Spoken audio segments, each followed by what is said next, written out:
بسم اللہ الرحمن الرحیم۔ السلام علیکم، ویلکم ٹو ماہم کہانی۔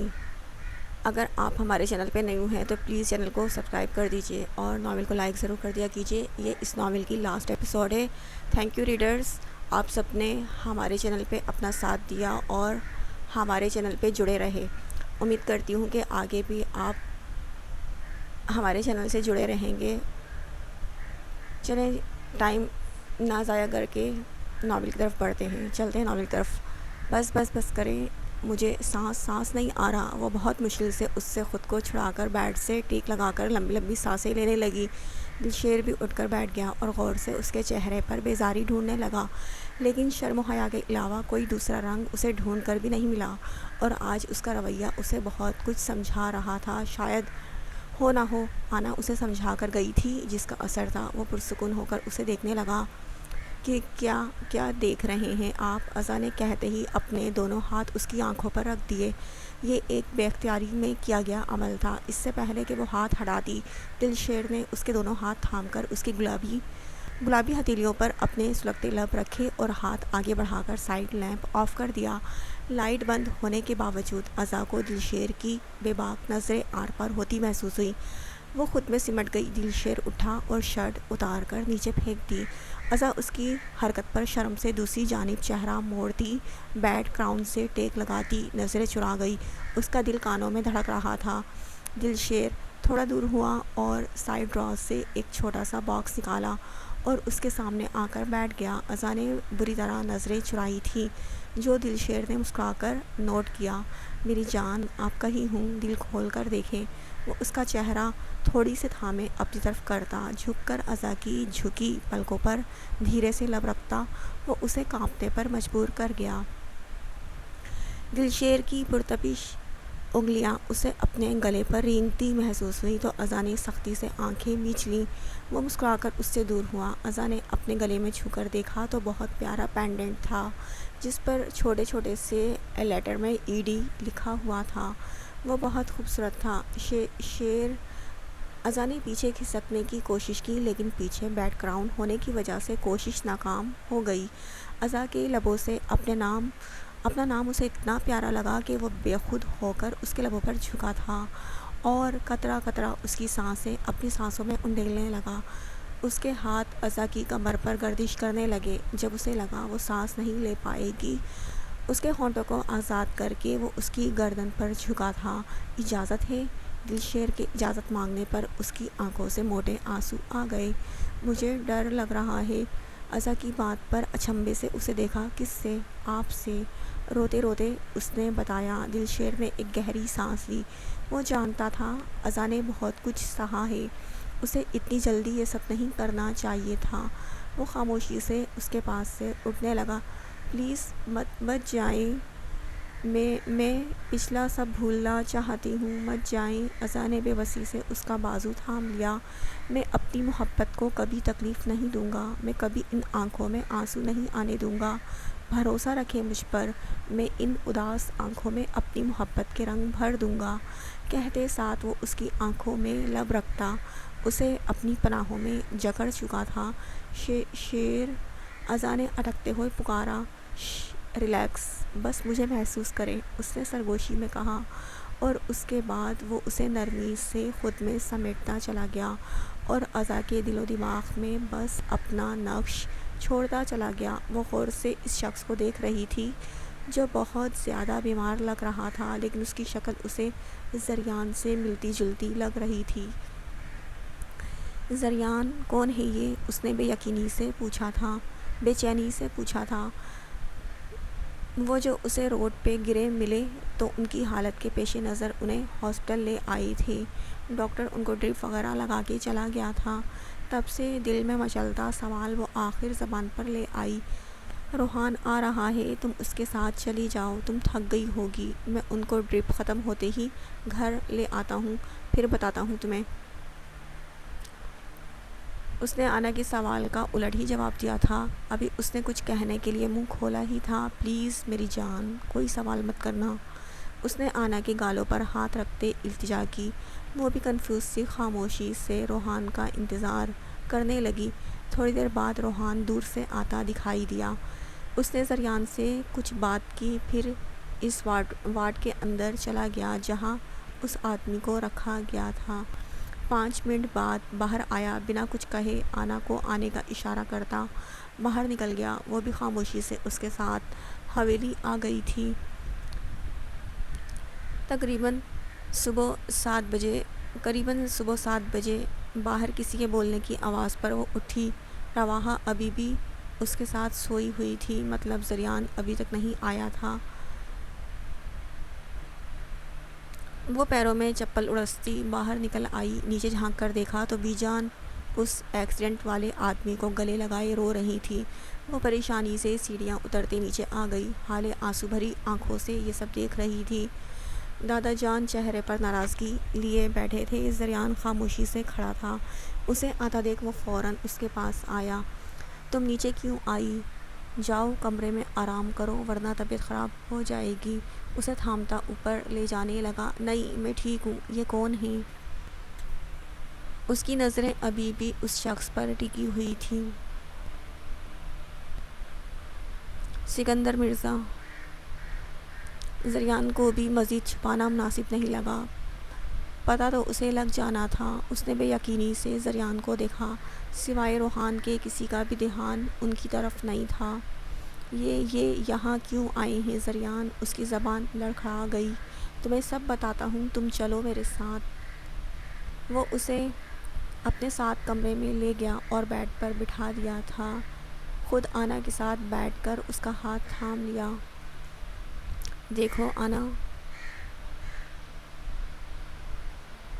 مجھے کچھ نہیں سننا۔ کیوں آئے ہیں اب وہ؟ جب ہم دونوں بہنوں کو پیدا کر کے چھوڑ گئے تھے، اب کیوں آئے ہیں؟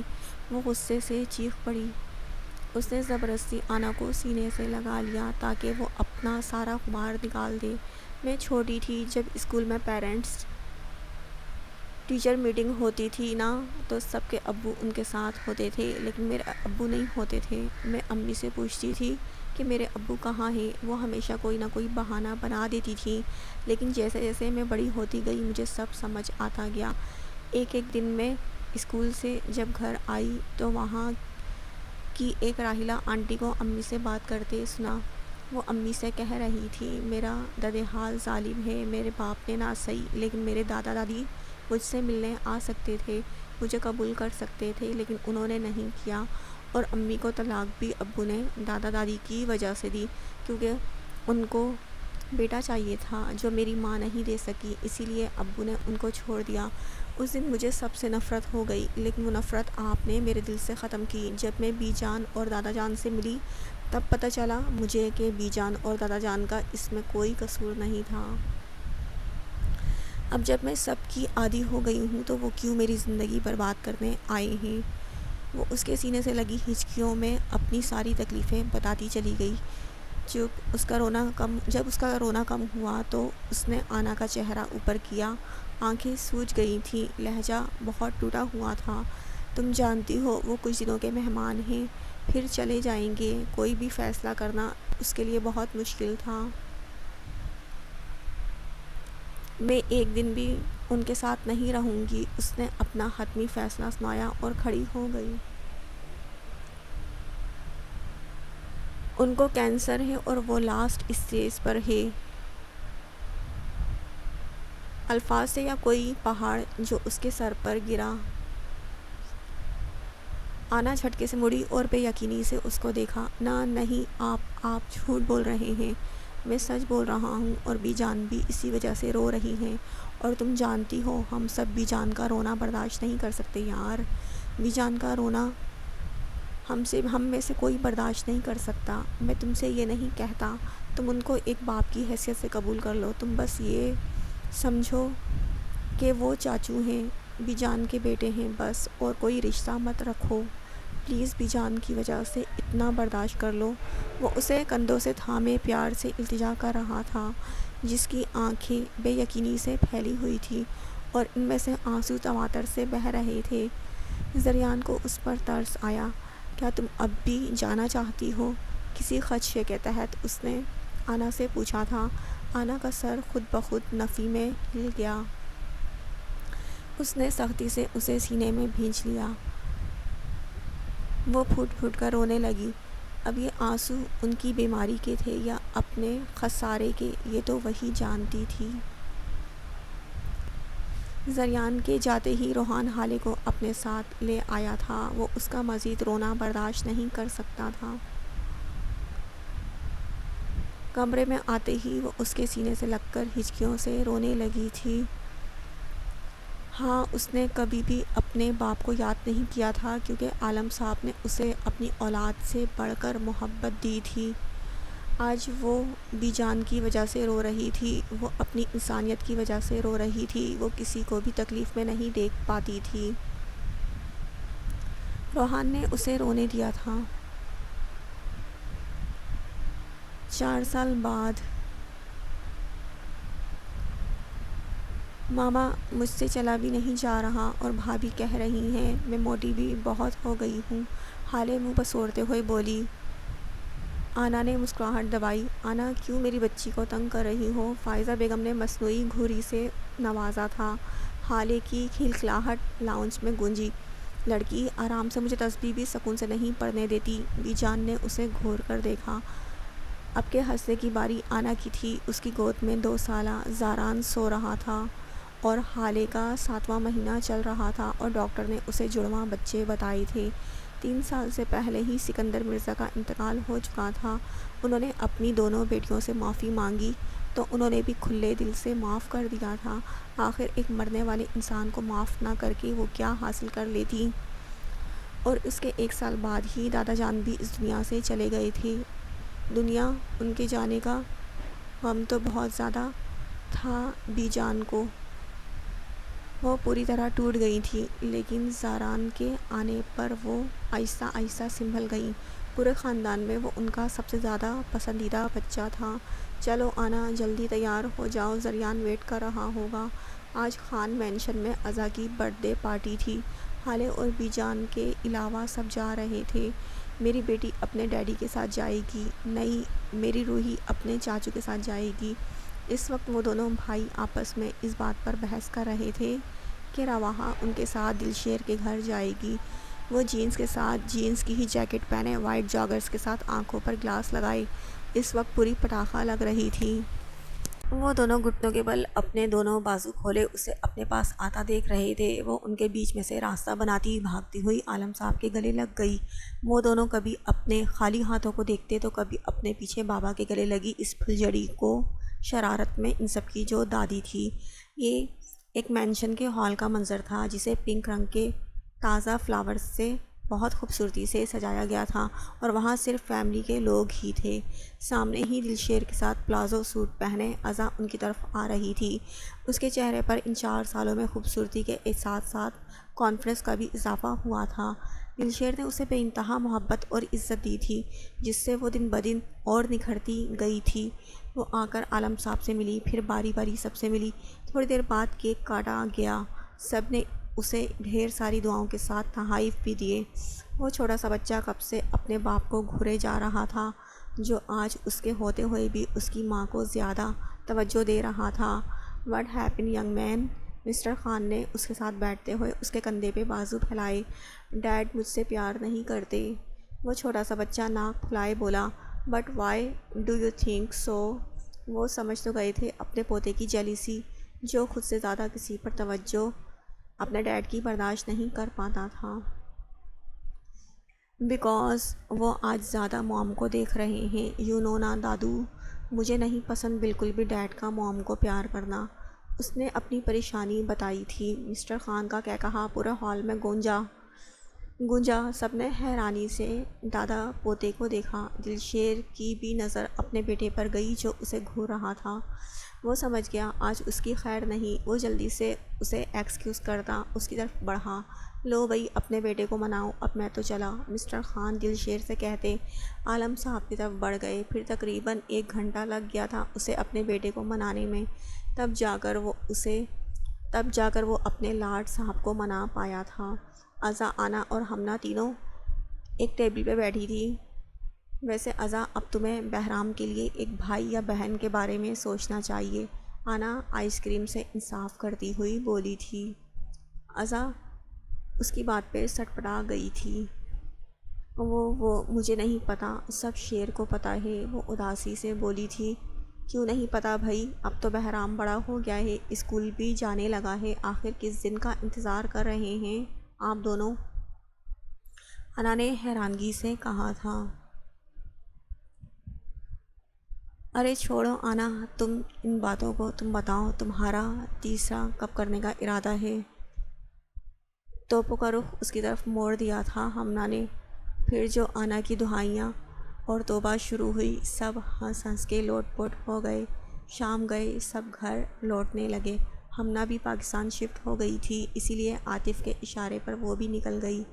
وہ جو کب سے اس پر نظریں جمائے بیٹھا تھا، اپنی ماں کے بلانے پر زبردستی اسے گود سے اٹھا کر باہر لے جانے لگا۔ مرزا ہاؤس کی سب سے نڈر اور شرارتی بچی اس کو دیکھتے ہی ڈر کر چھپ جاتی تھی۔ اکثر ہی دلشیر کے گھر میں ان کی ملاقات ہو جاتی تھی، اور اسے وہ لڑکا بالکل نہیں پسند تھا جو اسے اپنی آنکھیں دکھاتا تھا۔ شاہزر بیٹا، ان کو کیوں لے کر آئے ہو؟ چلو مامی کو واپس دے کر آؤ۔ نو موم، شی از مائن۔ میں اسے واپس نہیں کروں گا۔ وہ 8 سالہ بچہ ایک 4 سالہ بچی کو گود میں اٹھائے سنجیدگی سے بولا تھا۔ اس کی بات پر اس کے ماں باپ کے ہونٹوں پر مسکراہٹ آ گئی۔ اس چھوٹے سے بچے نے گھور کر دونوں کو دیکھا، جیسے اسے ان کا ہنسنا پسند نہیں آیا ہو۔ اس کے ماں باپ نے فوراً اپنی ہنسی کو بریک لگائی۔ وہ بچی بار بار اس کی گود سے اترنے کی کوشش کر رہی تھی، لیکن شاہزر کی گرفت اس عمر میں بھی بہت مضبوط تھی۔ بیٹا، پہلے آپ بڑے تو ہو جاؤ، پھر اسے ہمیشہ کے لیے اپنے ساتھ لے جانا۔ ابھی ایسے تھوڑی لے کر جاتے ہیں، بری بات ہوتی ہے۔ میرا بیٹا تو بہت نیک اور پیارا ہے، وہ کوئی غلط کام تھوڑی کر سکتا ہے۔ اس کے باپ نے اسے پیار سے سمجھایا۔ سب جانتے تھے وہ کتنا پاگل تھا اس بچی کے لیے۔ Okay dead.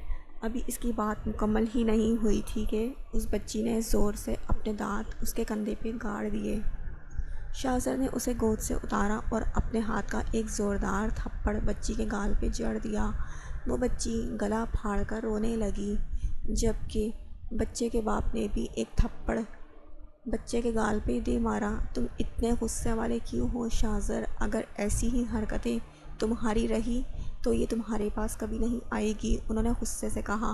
شاہزر اسے گھور کر گاڑی کا دروازہ کھول کر پیچھے بیٹھ گیا۔ اسے آنا تو میرے پاس ہی ہوگا، اپنی مرضی سے آئے یا زبردستی، لیکن یہ میری ہے اور بس میری۔ وہ اپنی باتوں سے کہیں سے بھی 8 سالہ بچہ نہیں لگ رہا تھا۔ ہمنا نے اپنے بیٹے کی حرکت پر ماتھا پیٹا اور اس بچی کو پیار سے منا کر چپ کروا کر واپس اندر چھوڑ آئی۔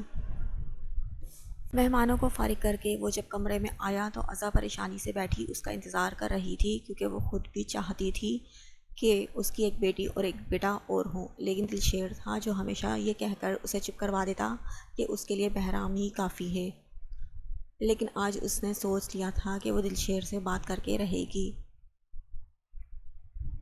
کیا ہوا؟ میرے دل کو اتنی پریشان ہے، اسے اپنے ساتھ لگاتا ہوا وہ بولا تھا۔ مجھے بچہ چاہیے شیر، وہ ہچکچا کر بولی۔ وہ کبھی بھی اس طرح کی بات اس سے کرنے کی ہمت نہیں کر پاتی، لیکن 4 سال ہونے کے بعد بھی وہ شخص اپنی ضد پر اڑا ہوا تھا۔ ہمارا بیٹا ہے نا بہرام، اس نے مسکرا کر ازاں کے ماتھے پہ بوسہ دیا۔